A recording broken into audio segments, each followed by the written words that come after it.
Thank you very much, Ibrahim Belogunda, for that background report. And seated in the studio for this conversation on proposed review of revenue sharing formula, let me welcome Professor Uche Uwaleke, who is the President, Capital Markets Academics of Nigeria. A pleasure to welcome you to Good Morning Nigeria. Thank you very much, Victor. Thank you, Jomai. Good morning, Nigeria. Good morning. All right. Let me also welcome a former presidential aide and legal practitioner, Senator Tainang. Thank you very much for joining us. Thank you very much. Thank you. So, and we also have seated here in the studio Hamzat Lawa, CEO, Connected Development and founder, Follow the Money. Thank you for having me. Thank you. Good morning. All right. Let's begin with Professor Uwaleke. What does this mean when we talk about review of revenue sharing formula? What does it mean for Nigerians? What does it mean for the economy? What does it mean for equity? A lot of people are talking equity here. Well, it makes a lot, Victor. It's one question that touches on the issue of fiscal federalism. Fiscal federalism is about the financial relations, amongst the federating units between the tiers of government. In our own case, federal, states, and local governments. It talks about expenditure powers, expenditure responsibilities, taxing powers, and so on. And if you look at our own system, just as you also have in similar federations, the bulk of the collections is done at the center, is done by the center. Mm-hmm. The bulk of what is collected. Talking about companies' income tax, for example, petroleum income tax, custom duties, whether it is imports, exports, excise duties, okay, including VAT. All these are collected by the center. So because of that, there is need to, to share, devolve some of it to the lower tiers of government. And according to the Constitution, as I said earlier on, the powers, taxing powers are clearly defined. Why the center collects this? You have the states, for example, collecting majorly personal income tax. That's what they collect majorly, personal income tax. Of course, you find states collecting stamp duties in the case of individuals, capital gains tax in the case of individuals, but they don't really, amount to much. And that's also because of the fact that income levels are low generally in Nigeria. Unlike in South Africa, where personal income tax, amounts to much, in Nigeria it doesn't. And the states are the ones collecting, personal income tax, except for residents of the FCT. And then, of course, those ambassadors and so on who are in the FCT. Okay, the local governments we know collect tenement rates majorly, and all manner of fees and levies, whether it is kiosk, marriage, and so on. So when you look at the fact that the what is collected is more by the center, it stands to reason that when all these things are collected, they should be shared. And it's been an issue. Sharing has been an issue right from time, even before independence. Before independence, I recall after the Richardson Constitution in 1946, we had the Philipson Commission of 1946, to determine revenue sharing. In 46-51, we had the Hicks-Philipson Commission. Okay. Now, at that time, the focus was on derivation. So the regions, north, west, east, okay, controlled the resources. But fast forward to period after independence. 1964, we had the Beans Commission. And after the creation of the states in 1967, we had the Dinah Commission. Now, these commissions now reduced this derivation, and on and on. Abayode Commission came in 1977, after the oil boom. And finally, we had the Pius Okibo Commission in 1980, after the 1999 Constitution. Now, all these commissions, as I said, also try to de-emphasize derivation. It was the 1999 Constitution, actually. It actually increased it to, about 13%. But the question you asked me, the current revenue allocation formula we have today has been on ground since 1992. I'm trying to justify why it needs to be reviewed. Since 1992, we've tried to have amendments that, didn't really work. There was a Supreme Court ruling about 2002, that, modified it to what we have today, such that today the FG, you see the FG getting 52.68%. The states, get 26.72%. The local government's 20.6, 60%. Okay, but if you also look at that formula, the FG doesn't really get 52.68% because 4.18% of that doesn't belong to FG. There is the 4.18% is special funds. Under the special funds, you have 1% for FCT.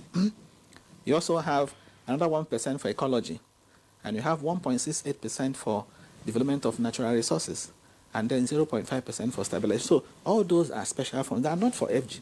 So what the FG actually gets is 48.5%, of this sharing.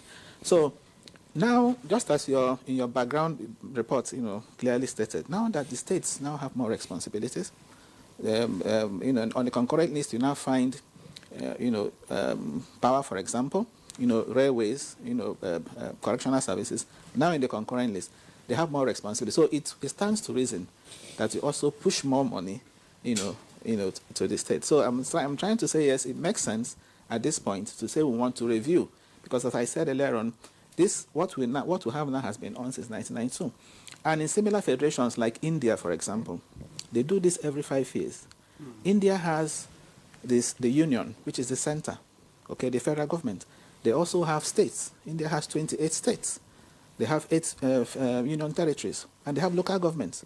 And the Finance Commission in India, which is the equivalent of Raram Fakir, also recommends for revenue sharing. So in a nutshell, over there, in India, it is every 5 years.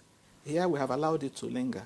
So I am saying that there's the justification for the review of revenue formula, in favor of states this time. More money should be pushed to states, maybe much later. I will now come to my recommendation. Okay. And one factor should be looked into in making these recommendations. Okay, Professor Waleke, thank you so much for your opening comment. And let me bring in Senator Itayanang into this conversation.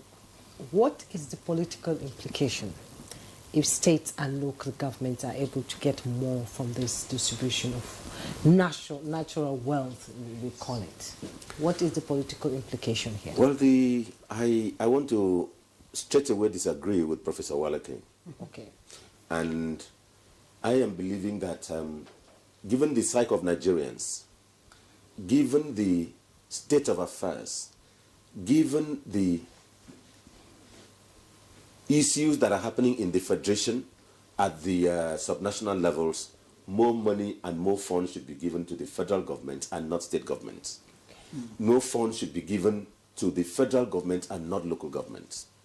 You see, some days ago I had an opportunity of making a presentation at a forum, and I said that the psyche of Nigerians is wired towards that everything that is wrong, even in your kitchen, is attributable to Tinubu, to the president, to the federal government. That's number one. Number two, the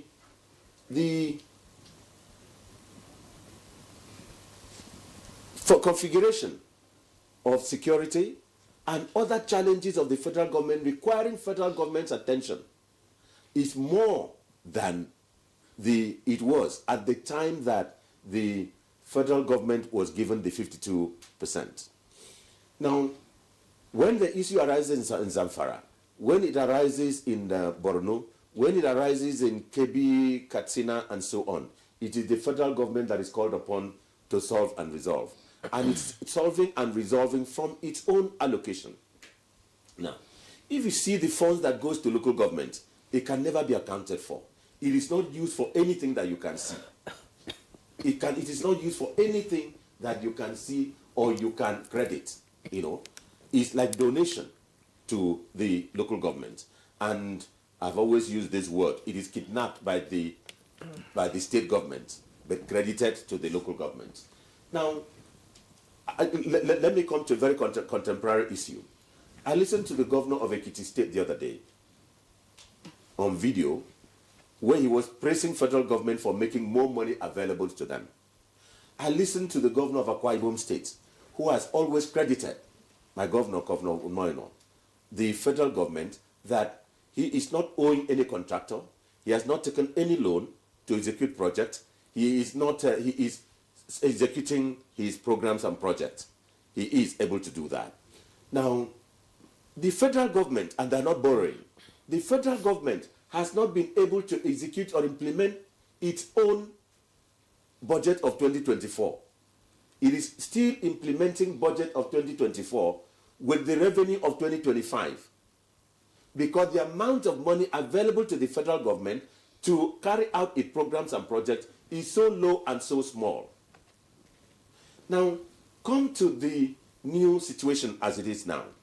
At the time that we had this revenue allocation, we did not contemplate most of the institutions and parastatals established today, which are 1, revenue generating, 2, revenue consuming, 3, and we did not have much of this created by the National Assembly or by legislation, which has imposed so much more liabilities on the federal government.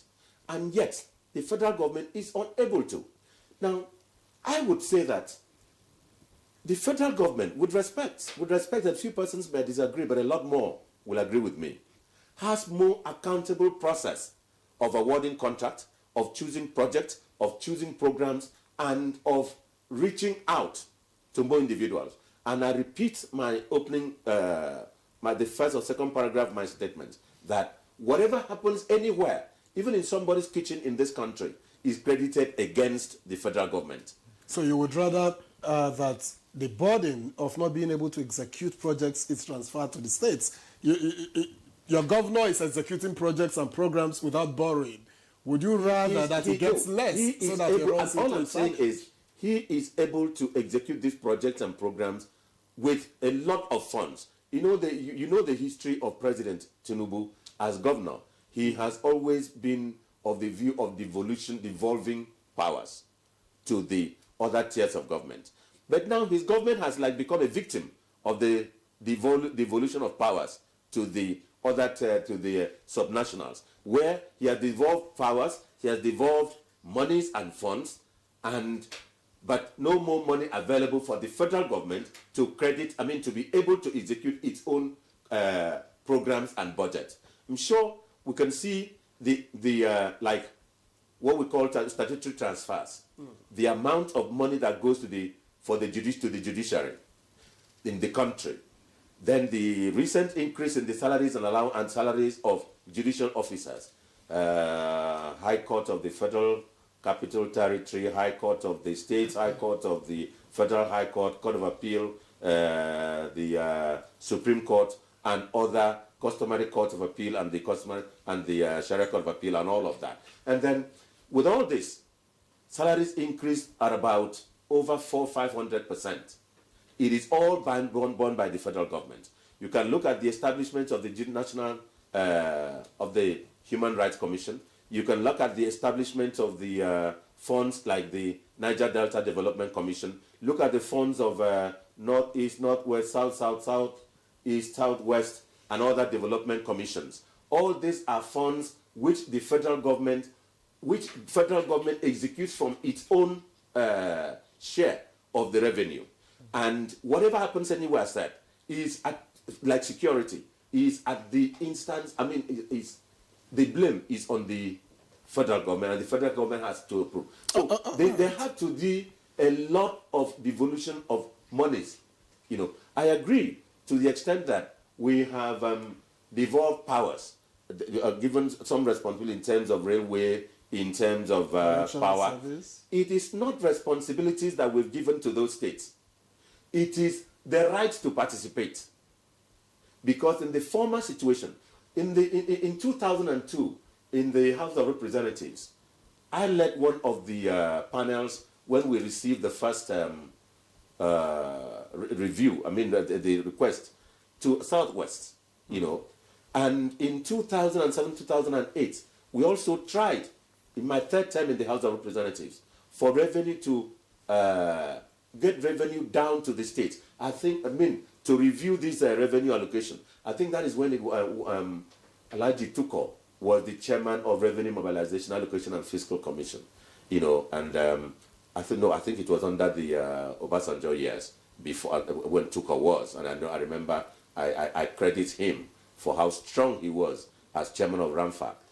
So there has been this effort, but there has been many of this. So what will happen, and what I will urge the present Revenue Mobilization and Fiscal Commission to do is come to what the Constitution says. You shall take care of the account of the population, the functions of each arm of government, and the cost of collection. Okay. And then let them come up with the challenges of each arm of government, what they each spend on what. Like Prof has said, the special funds, 1% to the Federal Capital Territory, the other percent state that what goes to the cost of collection, what goes to ecological fund. All this money, whatever you call it, goes and is done in the federal government. I mean, all right. So I will want more money to be given to the federal government and not the state government. Senator Enang, thank you very much for your opening remarks. Let me get to Hamzat Lawal. Now, well, it's one apiece, one here, one there. I don't know where it belongs. I don't even know if Ramfac indicated the tilt of the review, whether they are going to tilt it towards the federal government or tilt it towards the states and local governments. I'm not sure if they have said that. No, I think they haven't at all. At the heart of Senator Enang's argument is the responsibility and what they use the money for. So you do follow the money. How can citizens follow the money to be sure that the monies are judiciously used? Well, thank you again for having me, and I agree with both of them, the argument. And this is the beauty of democracy. Democracy allows us to express how we feel. First, 33 years we've not reviewed revenue allocation. So this is understandable. But I think that we have to be careful, because we cannot continue to do the same thing and expect different results. Again, let's look at history. And I like that Prof had taken us through history. But why did Obasanjo refuse to ascend to the revenue formula? Why did President Jonathan and even late President Buhari, God bless his soul, all of them, there was a point where Ramfac approached them with a new revenue formula, and they all declined. So why now? Yes, a lot of power have been devolved, to the state and local government, and we must commend the president, and particularly the Supreme Court ruling. But then when you look at also the implementation of this ruling about taking powers, to local government, I think first is, I'm of the opinion that more money should go to the local government, not the state. Because again, the state governors cannot account for what they're receiving, and because they can hide under immunity. So a lot of time, when you even write in freedom of information requests on specifics, and mind you, this federal government has given them a lot of intervention funds that are grants, mostly grants. And a lot of time, when you approach them, when you further scrutinize them, they would not give you knowledge or information on how these monies are being utilized. Our councillors and local government chairmen, they don't have immunity. And you see, we must change the narrative. Senator Enang talked about everybody calls Tinubu, calls the federal government. And this is not supposed to be so. Yeah. How can we take powers to the grassroots? Yes, local government autonomy would take powers to the grassroots, but they've not taken financial powers to the grassroots. I think there's an opportunity here where we can review this revenue sharing formula. But we also must be careful, because there are two things that Ramfac has proposed during their press conference. They talk about salary increase, and then they talk about revenue to state and local government. I think for the salary increase, they should not even go there, because this would be a political suicide. Why? Particularly for the president. Okay. Mr. President, during his speech, and give it to him again, he took very bold reforms. But he then said that this is a time, for all of us to tighten our belt. This is a time for us to sacrifice. So we believe that Mr. President must also lead by example, by sacrificing. Because if Ramfac is proposing to increase his salary, because his salary and that of other, executive and legislative members are nothing to write home about. But again, it is their own, duty to join us in this sacrificial moment, because the entire country is currently going through a phase. And I believe that the leadership of the country must also show example. But if you say, let us review, this sharing formula, and let's take more money to local government, and also ensure that we hold them to account. Mind you, the Nigerian Financial Intelligence Unit have a policy that local government, or even state and local government, when you're disbursing resources above 500,000, it must never be withdrawn.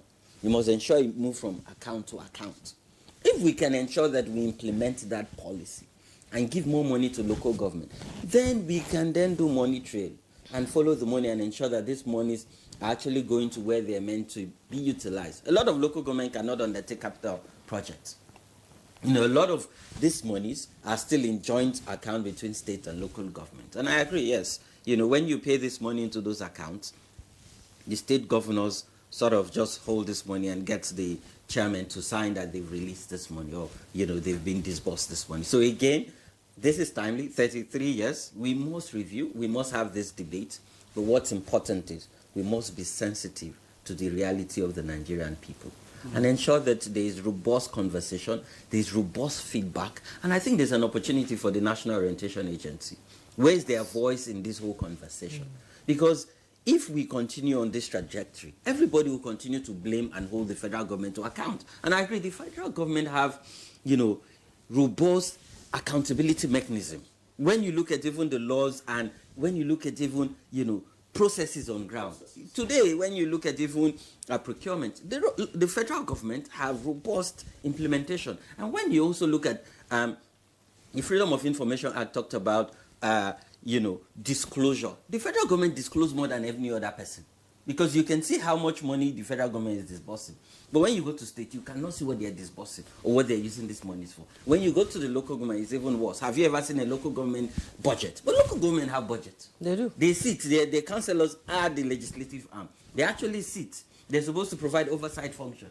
But nothing. Everything, is sort of silent. And just governors are the ones hiding under security votes, under immunity, and they don't give information. Again, maybe this is the time for us to rejig, because we cannot continue on this note and expect the Nigerian people to enjoy the dividends of democracy. Let's take some of this headache to the state and the local government, particularly the local government, because that's where you have the bulk of the electorate who are waiting to enjoy the dividends of democracy. Mr. President cannot be doing well, and our governors and local government chairmen are just hiding under the umbrella, because a lot of people are always coming back to federal government. Even the states run to the federal government. When you even look at the population, how many people are in FCT or in other cities that are prominent?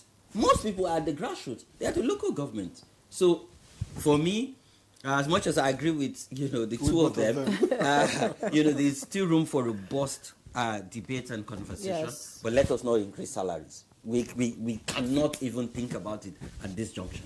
Okay, I like the fact that you talked about accountability and rejigging the system itself. And Senator Enag is saying he prefers the money to be at the center, because most of the time we see state governors running, the subnationals running. When something happens, they run to the center. So, Professor Owaleke, let's talk about the economic implication, for states and local governments if this is done well. Because always we talk about issues like this, implementation always becomes a problem.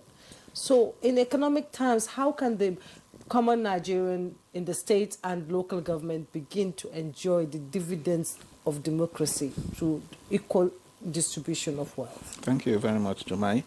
I say, listening to Hamzat, all that Hamzat said, okay, tend to lend credence to even my points. Yes, even when he said he agreed with two of them. But his points, we are more of supporting, my view. He said, for example, that the people are the grassroots. One. He also said that let the headache, I want to quote, let the headache be pushed, be moved to states and local subnationals. And let the federal government be freed from that. So when you are pushing more responsibilities to those levels of government, and I agree, they should be there. Look at Nigeria, for example. You have 36 states and the FCT, and you have 774 local governments. That is where the action should be, the grassroots, and not at the center. And that is the argument that supports pushing, more money, to states and local government. Now, again, looking at other, similar federations, I cite India because we are very close in terms of what they do there. 41% of what is collected at the center, they also have central taxes. 41% is what is devolved, to states. Here we are sharing 26 point, as I mentioned earlier, 7.2 to the 36 states, and the 774 local governments are taking 20%. I am saying that it should be a lot more. But in pushing that more money to to these subnationals. Okay, we shouldn't just, just for the sake of, giving them more money. There must be accountability. No, what I'm even saying is this. If you look at the current structure, as I said earlier on, you have some funds that are ring-fenced. You have the special funds, which are also meant for the states, but they have not been put there. They're not shared, when the sharing is being done. The 1.68%, for example, for development of natural resources is not shared immediately. It is kept for states. So when you want, you apply. So there is a process. Okay, so that makes that accountable. So I am saying, my advice, my view is, if you want to increase the share of the states now from say, the current 26% to, say, 30 or 30, whatever, if you want to add additional 5% or 10%, we shouldn't also just add it in the one that is shared. Okay, we should put it in the special funds, component, such that when the states want it, they will also apply, and it will be clear what they want to do with the money before you can release the funds. So that should be under special funds. Maybe we can call it infrastructure fund, or we can call it a human capital fund, so that you know that when they're assessing that, they're going to use that for infrastructure, they're going to use that for human capital, education, health. So it is tied to specific projects, as opposed to simply increasing, because when you increase the share, okay, you can't really say, hold them and say, you must use these funds for this. Now, coming back to the point that distinguished, made, remember we are talking about federation accounts here. Federation account means the ones that enter the center. Now, the federal government has two major sources of, there's one from federation account, there is also from the FG's independent revenues. Okay, so the government is not only relying on what comes from the federation account. All right, so the increasing, by saying that you want to increase what also goes to them, that will further reduce what you are sharing to the subnationals. And mind you, if you come to think of it, the FG has more leverage in terms of even generating funds or raising money. In terms of borrowing, for example, the FG has an upper hand. The FG can, go in and take foreign loans, for example. States cannot easily take foreign loans. Okay, so the FG is in a stronger position to ramp up revenues than the subnationals. That is why the subnationals, need to be supported. That is why more funds should go to them. Now, Part 32D, paragraph 32D of Part 1 to the third schedule of the 1999 Constitution as amended, specifies the functions of RAMFAC, clearly. 5 major functions of RAMFAC. The first one says monitor accruals to and disbursement of funds to the, from the federation account. Okay. It also says that RAMFAC has the power to review from time to time the revenue allocation formula and the principles that are in operation. Okay. Then there is also the power to review the remuneration of political, public office holders, in the country, again, from time to time. And the issue of also advising the federal and state governments in the area of fiscal efficiency, advising them on how to increase revenue. And finally, it says any other function as, may be specified by an act of the National Assembly. Now, I'm mentioning this because of, again, the point, something he said. Let me touch on it tangentially, even though that is not the major thing we are discussing. This issue of, salaries of remuneration of public office holders. Okay. Now, of course, I understand why, people, it's an emotive issue, because of the impression that, of course, those political office holders are already earning, huge, and this is not the time to increase their pay. But I think the conversation should be more on even trying to get the right thing done. The right thing done. And for me, what is the right thing, that should be done? If you look at that document on remuneration of public office holders, okay, particularly the one on the executive, you'll find there, because I went to the website of RAMFAC and I was looking at it. On paper, the president's basic salary every month is 299 99,000 naira. Does it make sense? The president's basic salary, the annual basic salary of the president on paper is 3.5 million. If you divide that by 12, that gives you 299. That of the vice president is 3 million. If you divide it by 12, that is 250,000 naira. That's what the VP should get, every month as basic salary. You take a minister is, even less. So when you look at that, it doesn't make sense. So why do we have to have that kind of thing on paper, something you can't enforce? It doesn't make sense. So I think that should be the conversation. The fact that they have other things, okay, that or they get other things that are not official is what Nigerians should be after. And one way we can even say, stop all these things you're doing is to also make this one a little, let it make sense. Let it reflect the reality. Okay? Of course, that's what I told is basic. There are allowances, of course. If you check allowances, you see accommodation 400% of basic. For example, you see things like furniture and of course some other things are provided in kind. But the point I'm making is RAMFAC also has that responsibility to make that document, let look realistic.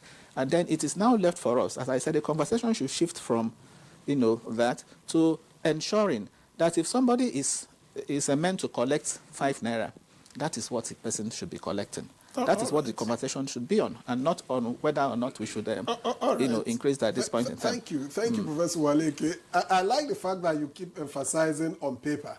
Yes. On paper. Yes.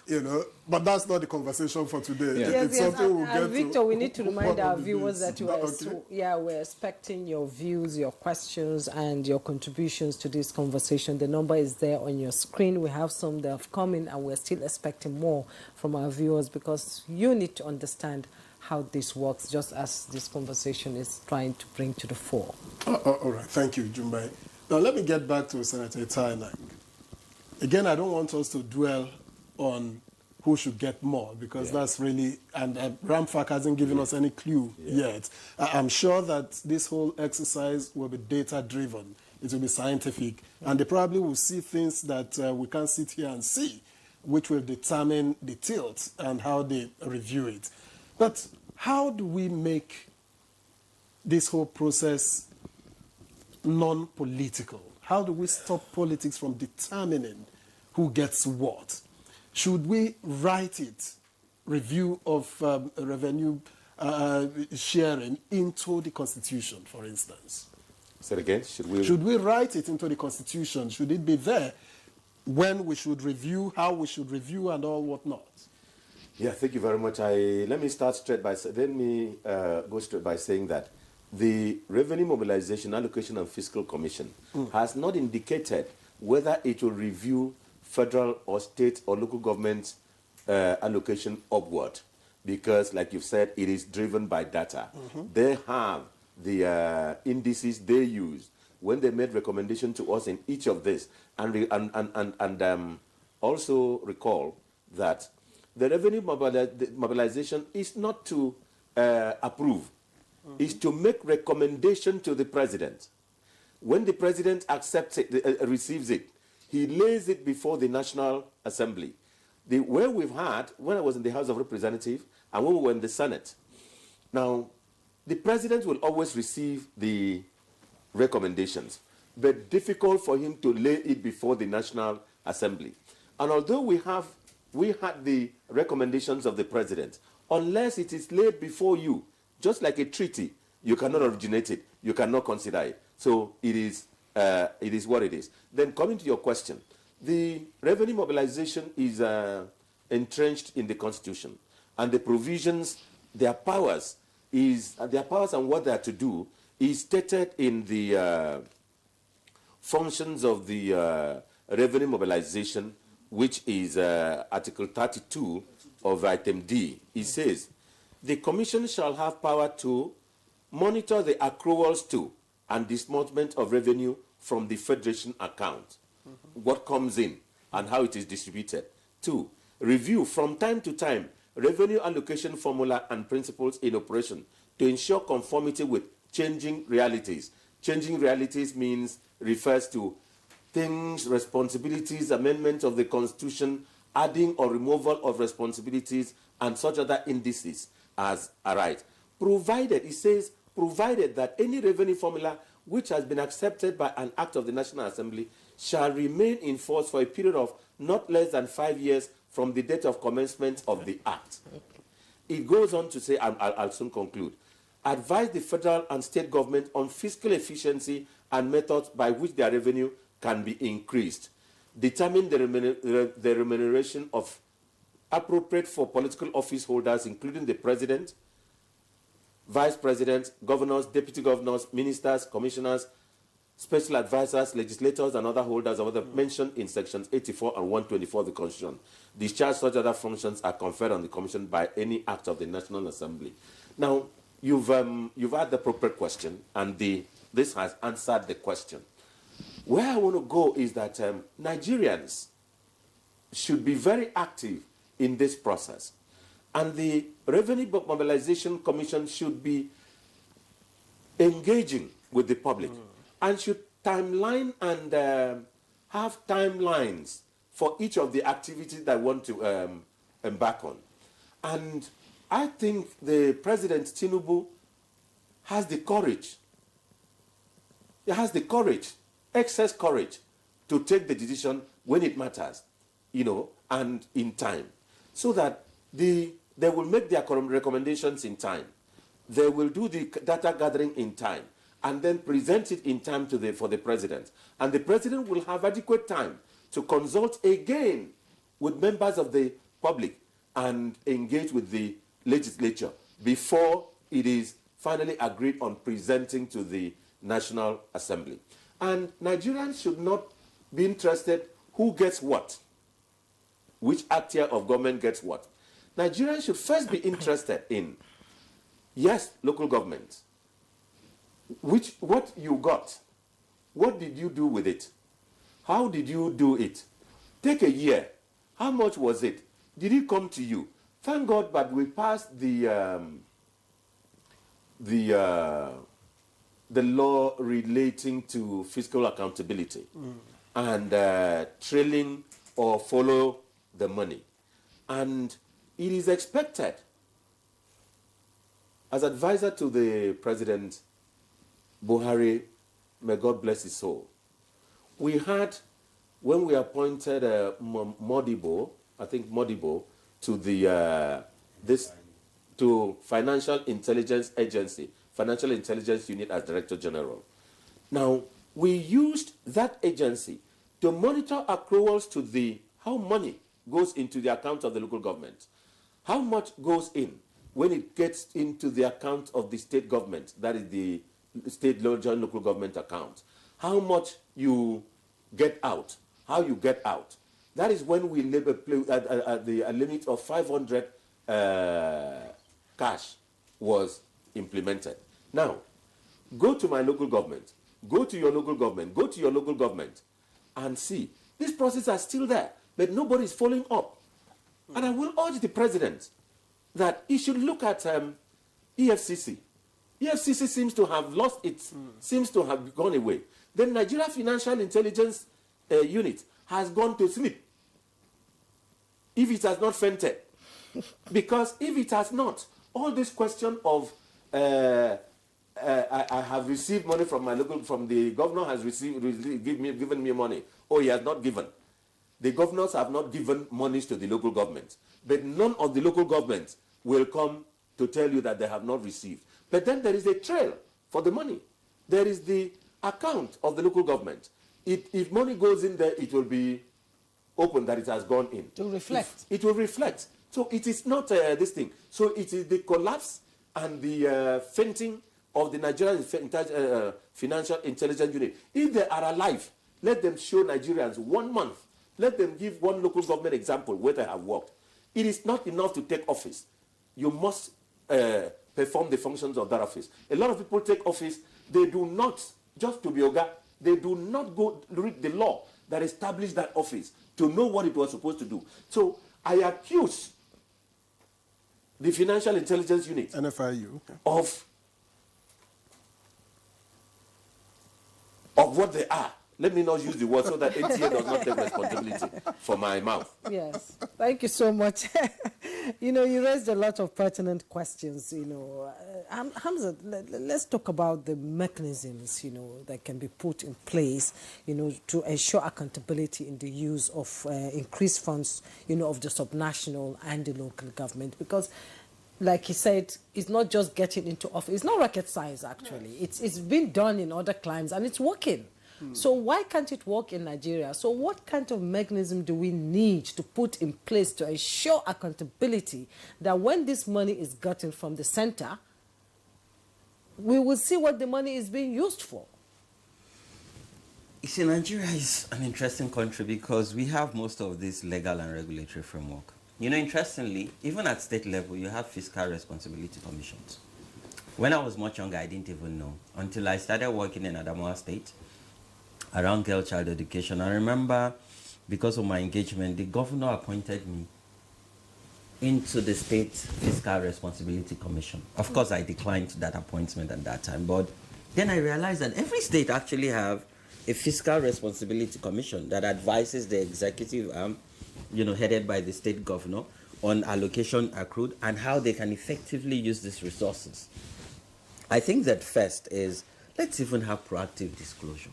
The Freedom of Information Act allows, so rather than having citizens ask this question, like, you know, Senator have said, why can't EFCC, NFRU, ICPC collaborate in a way that they disclose this information? Because when you hide information, it's not tantamount to fiscal responsibility. So make it open, because when you make it open, one, you're informing citizens. Two, you're also putting, you know, these public officials in check.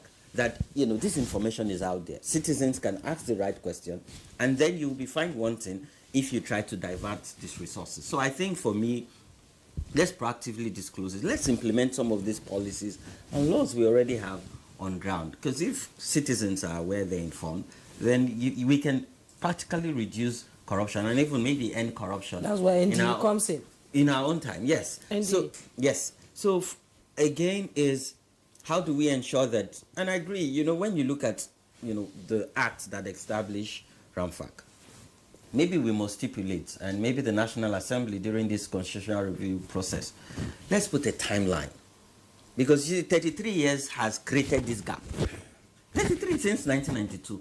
Let's put a timeline that stipulates, even if it's 5 years or every 10 years. I thought he read 5 years, Yes, 5 right? years But is it under the implemented? act, yes. It's not implemented. It has not been implemented. It's not. It has not been That's not implemented. It has not been implemented. honored, rather. It has So not been maybe honored. this time around, we say within that 5 years, this is the timeline to do it. This is the, you know, this is what it takes. These are the engagements in different stakeholders, media, civil society, private sector.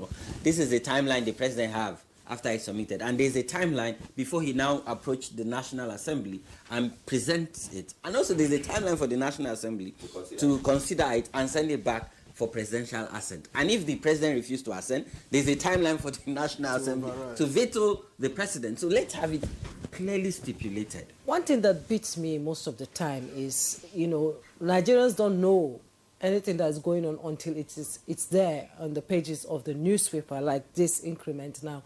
Shouldn't, you know, be a referendum? Talk to Nigerians to get their views before it is out there, before it is put out there. You know, not being aware of what is going on is really not really a good thing for a nation like Nigeria, don't you think? I agree. You know, information is supposed to be our most valuable currency. And that's why you see now fake news, misinformation, and disinformation is thriving. Because there's no readily available information or data that would inform how we think through government policies, how we also add our voices, you know, to government policy and ensure that we shape how the dividends of democracy will get trickle down to the grassroots. So I think there's an opportunity here. Again, I call the National Orientation Agency. Yes, I know their leadership is relatively new, but this is an opportunity here, you know, to work with media, with civil society and experts like this on how to, beyond RAMFAC. Because you see, Nigeria, our approach is always, you know, reactive. And this is not good for our But they democracy. also need funding to do that. Well, again, so you see, the thing about funding and, you know, ensuring that the government has an agenda is when you take initiative, the Nigerian people will be the one to add their voice and demand that you get funding. All right. All right. Thank you, Hamzat Lawal. Okay. Okay.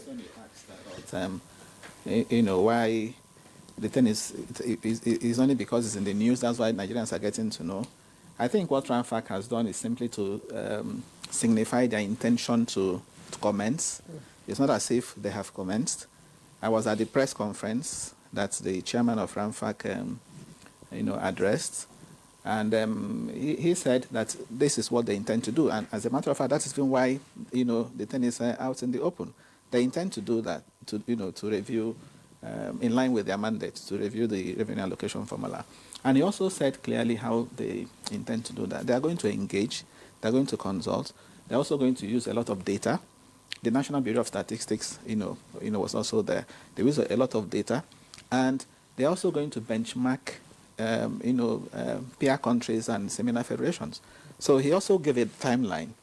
During that press conference, he said they intend to complete this process between now and December, such that, from next year, the submission to the president and the other processes, can continue.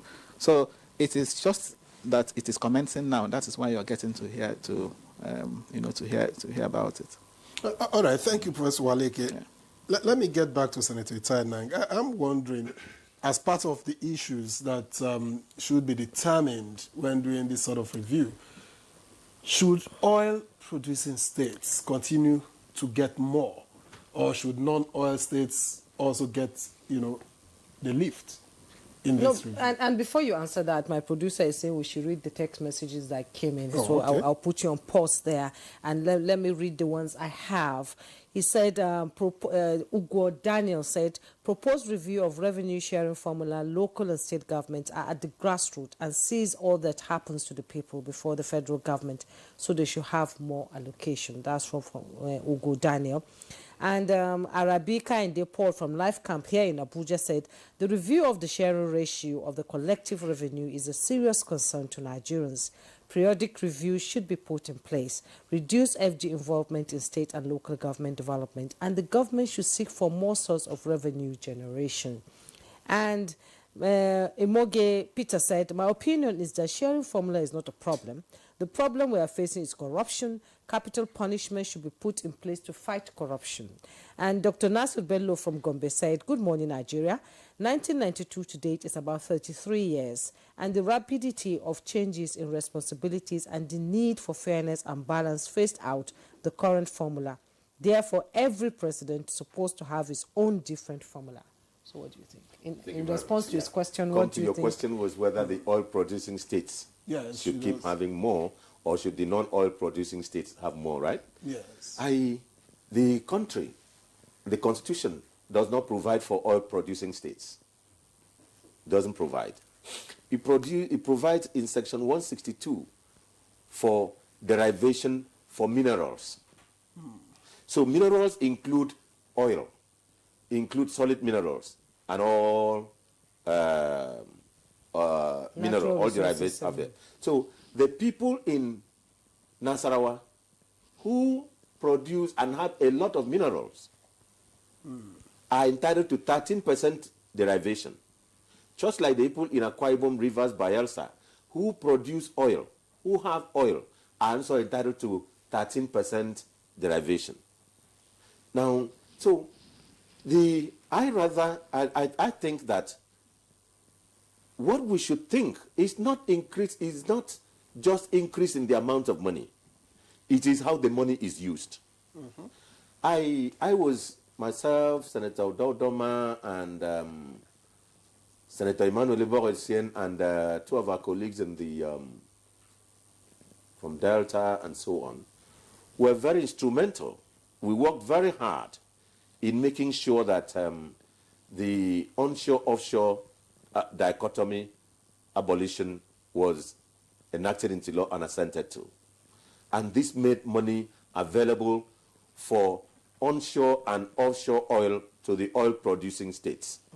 The oil-producing states were to use the derivation fund to develop the oil-producing areas, to take away the agitations, as it were, but go to Delta states and ask what has been done with Osopadek, that is, or Desopadek, Delta State Oil Producing Area Development Commission.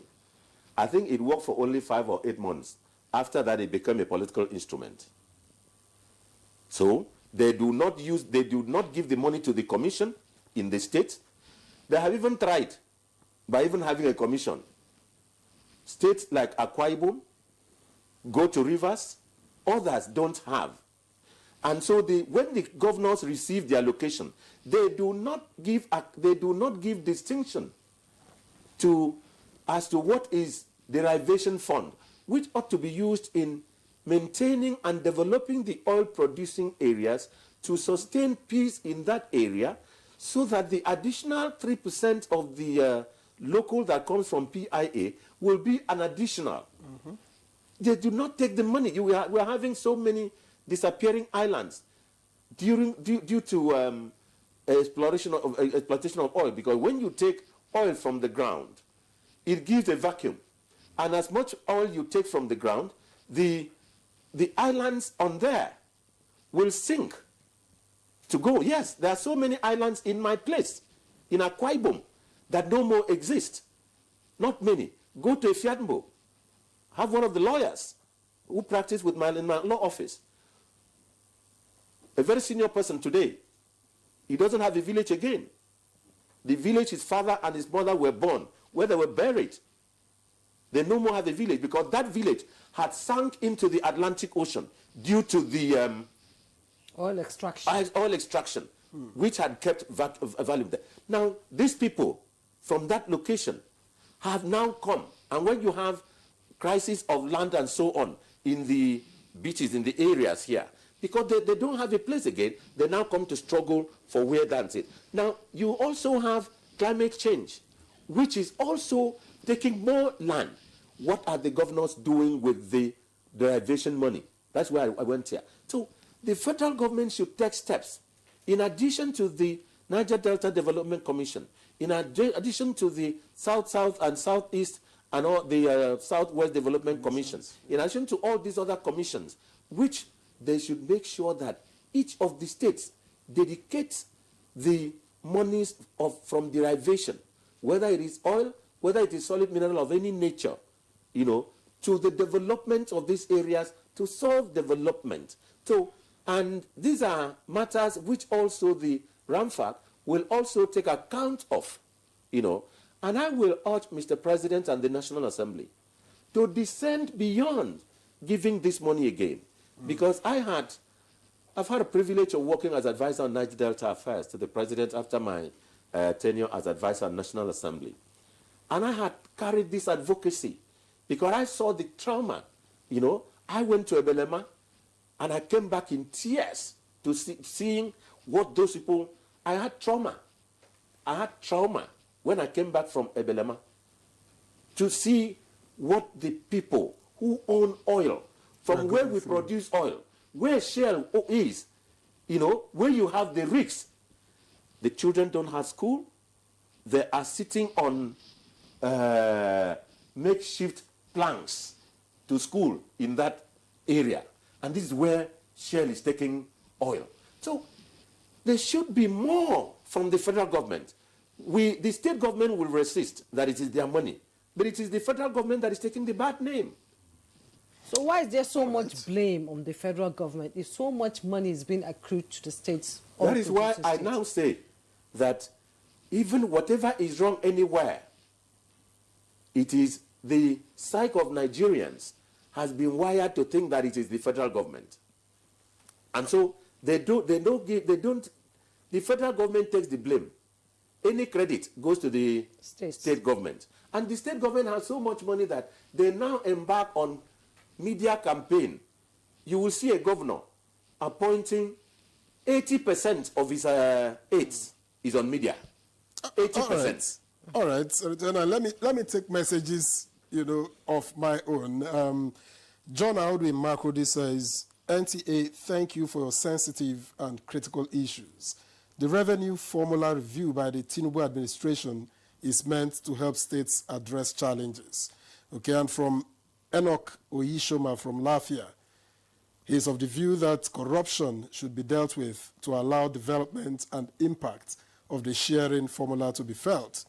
I support the motion which says money should to be in federal than state due to how states mismanage resources. I think it's the same person. And from Engineer Idris Adeniro, greetings to you all at NTA. A proposed review of revenue sharing formula is okay for 774 local governments to deliver more grassroots projects. And finally, good morning panel. Please, is the proposed review of revenue sharing formula impact positively on the well-being of the ordinary citizens? Because this engagement should be targeted to better the life of the ordinary citizens, and this is from Aniekan. He didn't state where. Indeed. More questions are coming in. No, we'll take a break now. Yes. Okay. Okay, I have some questions too that came in, and I'll read it. I agree to the review of the sharing formula. However, there's more problem with the stewardship and accountability than with the amount being received by these tiers of government. Now, we have more money occurring to state government through FAC monthly allocation. We want to see accountability. That's from Dr. Peter Agunloye. And Patrick Uba Ejiago said, the proposed review of Nigeria's revenue sharing formula aims to create a more equitable distribution of resources among federal government, state and local governments. So you wanted to say something? I was saying that talking about accountability and transparency, it's unfortunate that we keep relying on international bodies to tell us what to do. I served as finance commissioner in my state, and I recall that during my period, we also tried to be transparent and accountable, on the back of the World Bank, SAFETAS program. The World Bank at that time was implementing the state's fiscal, transparency and accountability and sustainability, program, SAFETAS program, that required states to publish financials, required states to publish, make your budget, participatory, required states to also even implement, some debt management, reforms. So a lot of states, were doing that at the time. Because we had incentives from the World Bank that said if you did that, you got this. So they had this disbursement linked indicators, and we tried to follow that.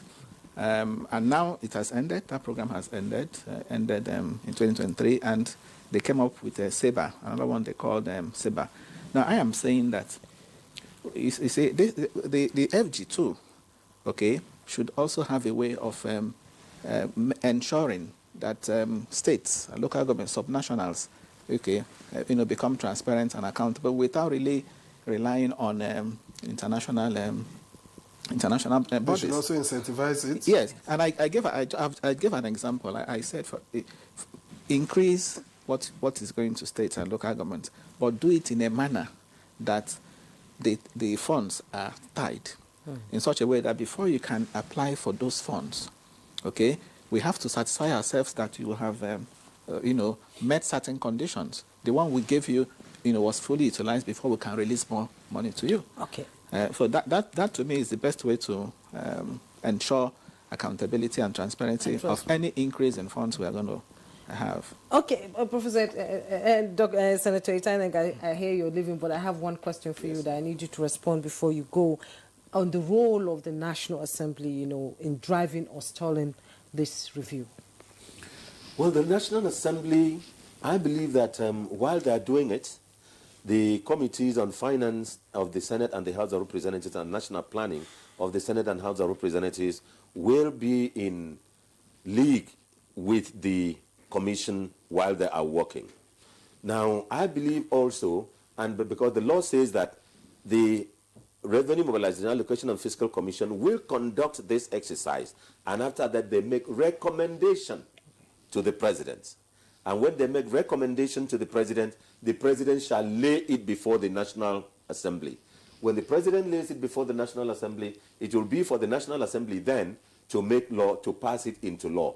And perhaps they could tinker with it, they could amend it one way or the other. I remember that the first time that it was laid with us, I was privileged to lead one of the committees to the Southwest. I think that was in the era of Governor Tinubu, as he then was. And that was part of the National Assembly's exercise of trying to get the views of the people to confirm what the commission had heard before it made the recommendation. So the National Assembly will be very critical in passing it, because if they don't pass, it cannot become law. But I will urge the National Assembly to please think that we cannot keep operating at this level. And in coming to their decision, let them look at the agencies that have created, the body they have created, the burdens that have been left on the table of the National Assembly, the allocations that goes to the judiciary, the allocations that goes to the National Assembly, the allocations that goes to the parastatals of the National Assembly, so that they can. Just one more question before I end. It will be the question of that the local government, the state government should have more money because the federal government has the leverage to take loans. A loan is a loan. You will pay. And if the state government wants loan, the federal government will also guarantee it and they take, because they will pay. So it is not a justification. And I still say, given the responsibilities of the federal government as at today, and the psyche of Nigerians, the federal government should have more money. Thank you very much. Oh, Senator Itainang, thank you so much for your contribution to this conversation. Thank you very much. You're going too soon, actually. Thank you very much. Former presidential aid and legal protection. I appreciate you. Thank you very Appreciate your much. time. Thank you very so much. We'll continue this debate, maybe. Yes. Thank you very So much. we'll take a break now. When we return, the conversation will continue with the remaining two guests here in the studio. Please do stay with us. All right, many thanks for staying with us. This is Good Morning Nigeria. If you've just joined us, and we're on the network service of the NTA. We've been discussing the proposed review of the revenue sharing formula. And left with two guests, Hamzat Lawal and Professor Uche Waleke. Let me quickly get to Hamzat. And is there a way that civil servants can benefit, from revenue sharing, review of revenue sharing formula directly? I think yes. I think that, and when you look at the mandate of RAMFAC, they're supposed to also look at the current reality. But I think that most importantly, and when we talk about civil servant, let's not forget that we have local government staff, we have state government staff, and the federal government staff. I think first is, how do we make states viable? Because when states are viable, what it means is they will pay their civil servants more money. And mind you, civil servants are the one that carries the burden. They're the because, engine room. yes, they're the engine room of every government, but from local to state and federal. And for me, doing away with this, what I call feeding bottle federalism. Because what is happening now is a lot of states are just waiting for FAC allocation. They come to Abuja with the commissioners of finance and the accountant general of the state. They do meetings. They share the money once a month. They come back every month. When you look at states like Lagos, maybe Rivers, Lagos, Rivers, that when you look at them, they can actually survive without federal government allocation. When you also look at some other states that I imagine, like Nasarawa State, Kogi State, these are states that are now emerging because we see their governors diversifying into different other ventures that would accrue more money, locally generated from their state. So how do we ensure that states become more viable? Because if states are viable, yes, this is a federation, but even India, there are states in India, or let's even go to even China. You call them province. That's local government. There are provinces, if you look at their budget. And you wonder, this is a local government. If you look at the money it generates within those provinces, and you wonder, why are we not ensuring that our states and our local government are viable? We talked about natural resources. There are local governments in Nigeria that have dumps of either tin or gold or all these minerals. And even diamonds. Why are we not making them viable so that they become independent and they even contribute to the entire federation account? You know, so for me, the only way civil servants can benefit is to ensure that we reduce the cost of governance or the cost of government, and take some of these monies and ensure that, you know, and beyond increasing their salary, it's about, let's also look at data. What do everyday Nigerians or civil servants, what do they spend their money on? Shelter. Food, transportation. Hospital bill, school fees. Why don't we have free education? Why don't we have hospitals where with their insurance, they don't have to pay from out of pocket? Because a lot of Nigerians pay from out of pocket. Even with insurance. With NHIS. Yes. You know, so if we can take that away, then you will see people would enjoy, you know, the hands of their work, and maybe even reduce corruption. Because when you go to some of these secretariats, both at the local or the state government, your files will not move because the person whose table your file is on believes that you want your file to move, you have to give them something. Gratification. So, and that's the culture that, sadly, that's the culture we've embraced, because the corruption we speak of in Nigeria, it's more cultural. It's much more cultural because everybody do not see it as a crime. But in other crimes, if you even give 5 naira, you will go to jail. If you collect 2 naira, you will go to jail. But here, you know, it's PR. It's business as usual. Okay, Professor Owaleke, let's look at the bigger picture here now. How can the formula be adjusted, you know, to reflect realities of a diversified economy beyond oil? Oil is not going to last forever. Absolutely. So beyond oil. Yes, it's something I've been saying, you know, at the risk of repeating it.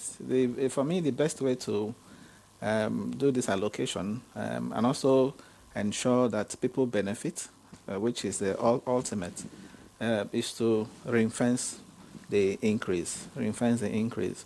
In 2022, there was an attempt to reduce, if you saw what they did in 2022, they tried to also reduce that of the FG from 49.8% to 45% in 2022.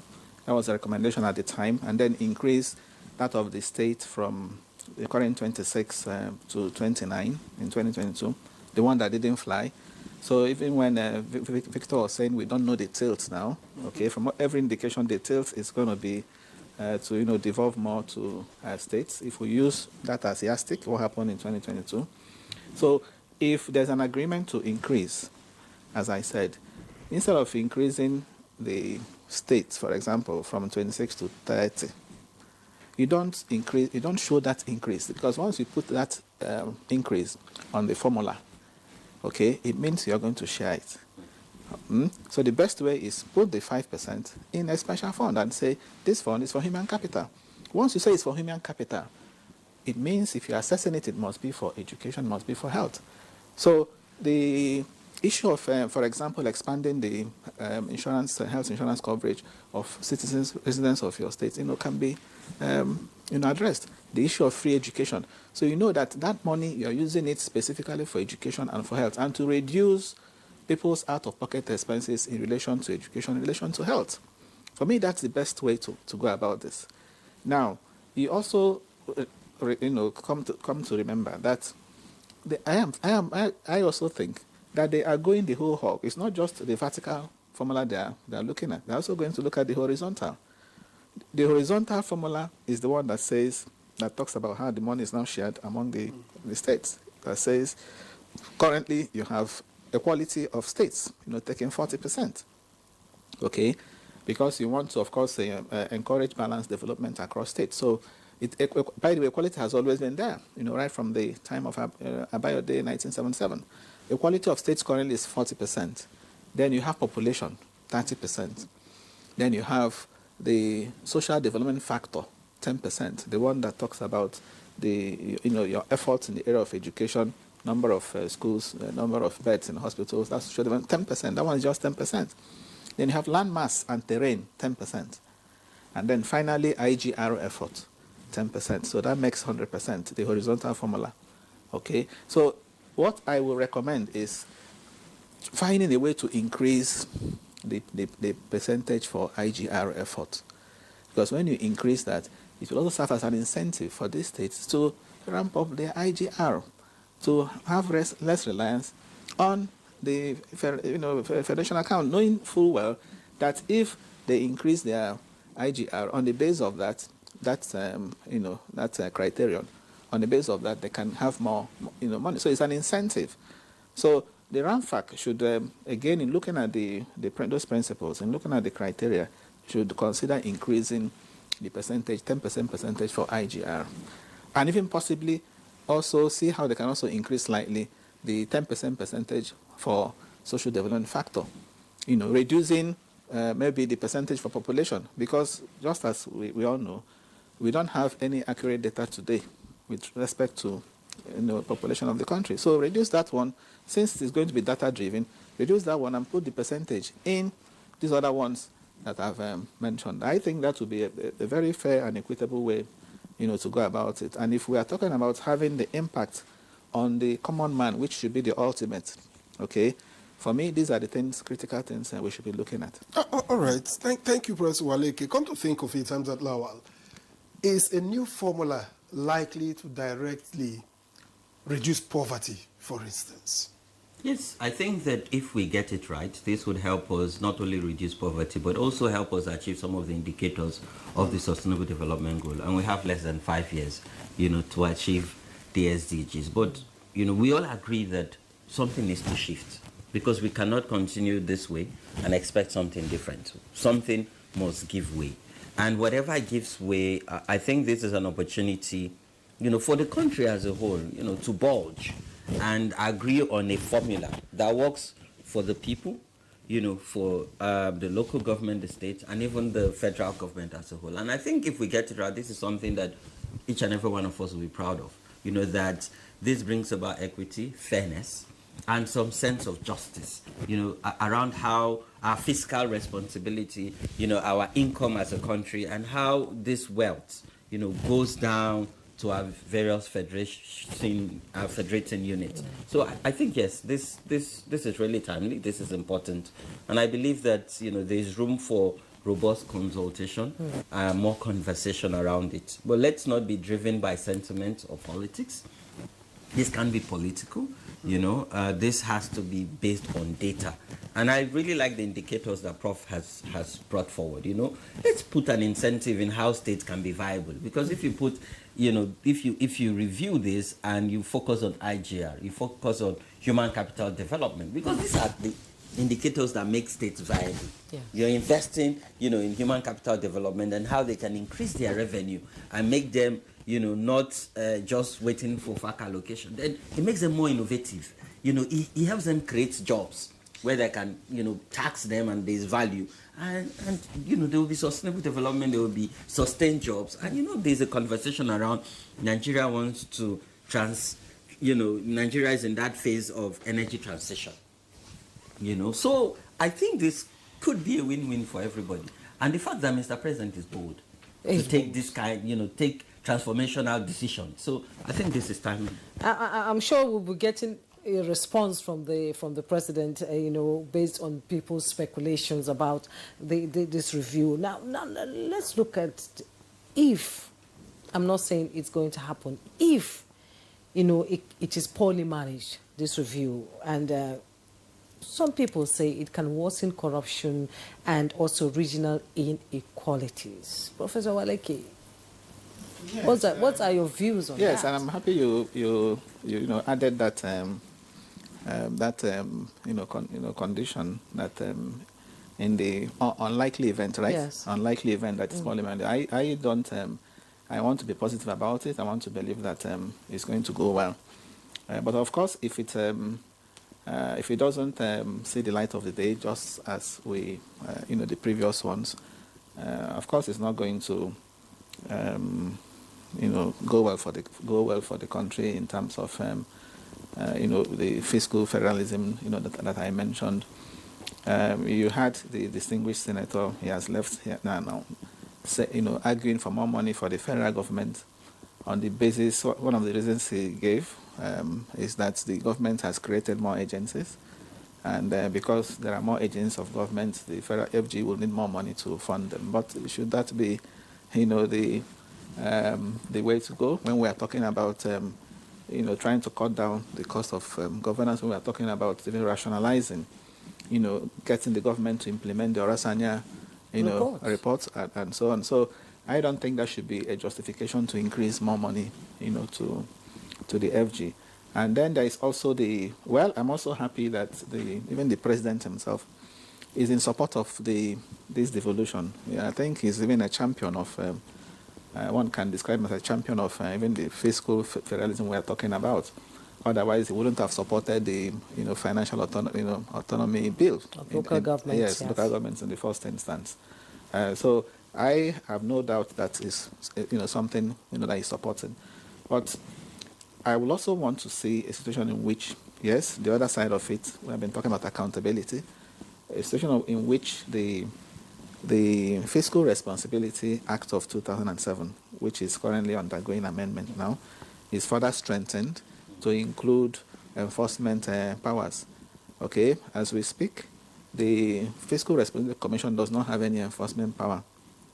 Okay, of course, the FRC is meant for the federal government and also for the states, even though we know that a number of states, or states are also supposed to draw from the FRC and also have their own.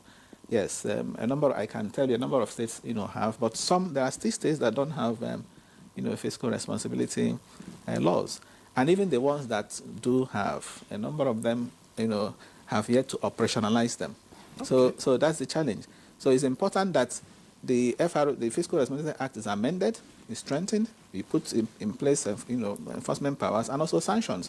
Ditto for, if you also look at the RAMFAC, I just gave you the RAMFAC Act. There's nowhere there that it talks about enforcement or sanctions. All right, Professor Waleke, thank you very much. As we round off this conversation, we're talking a lot about accountability, and that's the basis of the arguments on both sides. Is there a role for technology in tracking allocation from Abuja down to other tiers of government? Because if there is such a mechanism that works, then we'll probably begin to see the dividends of democracy, as we say. And I want to also add transparency and monitoring framework. Yes, there's role for technology, because our world is rapidly changing. Now we're even talking about not only big data, but artificial intelligence. And I think, yes, if we can imbibe technology in all of this, it will go a long way. Even if you look at the payment platform from the Office of the Accountant General, it's technology-based. I think government just needs to be more open and make themselves easily accessible and be proactive when they open it. And yes, accountability framework, and Prof talked about some of this World Bank framework. I think as a country and as a people, we need to also set our own standard and our own framework. So we don't have to wait for the World Bank, incentive drive framework that once the money is finished, then we go back to the norms. We should have our own framework. We should also have a way of checking ourselves, not waiting for Transparency International to also, release some of this data. Why can't we have a framework that we check ourselves and say, if we're doing well, what are the gaps? If we're not doing well, why are we not doing well? What are we learning? Because as a country, we're doing so much, but we're not documenting this learning. There's no structural M&E framework where we can take data from and say, we need to, strengthen this part, we need to do more on this part, we need to scale on where we're doing well. And I think that's the gap, we're currently facing as a country. Let's have our own framework. Let's have our own framework. Yes, if you don't mind, before you wrap up, let me seize the opportunity to call on Nigerians to support this ongoing efforts by the RAMFAC in reviewing the revenue allocation formula. If they are carried along too, actually. Yeah. Okay, Professor Uche Waleke, President, Capital Market Academics of Nigeria. As always, it's a pleasure to have you break it down to the level for people to understand what's going on. Thank you so much for that. And Hamzat Lawan, CEO, Connected Development and founder, Follow the Money. I hope you'll be following the money. I will try. It's very difficult, but we'll continue. So is it follow the money in English or in Pidgin? Follow the money or follow the money? It's both. Both ways. Thank you. Okay, that's Good Morning Nigeria for today. We thank you so much for your time. We appreciate you. I am Jumbo Yusuf. And I am Victor. So we'll see you again tomorrow. Have a great day.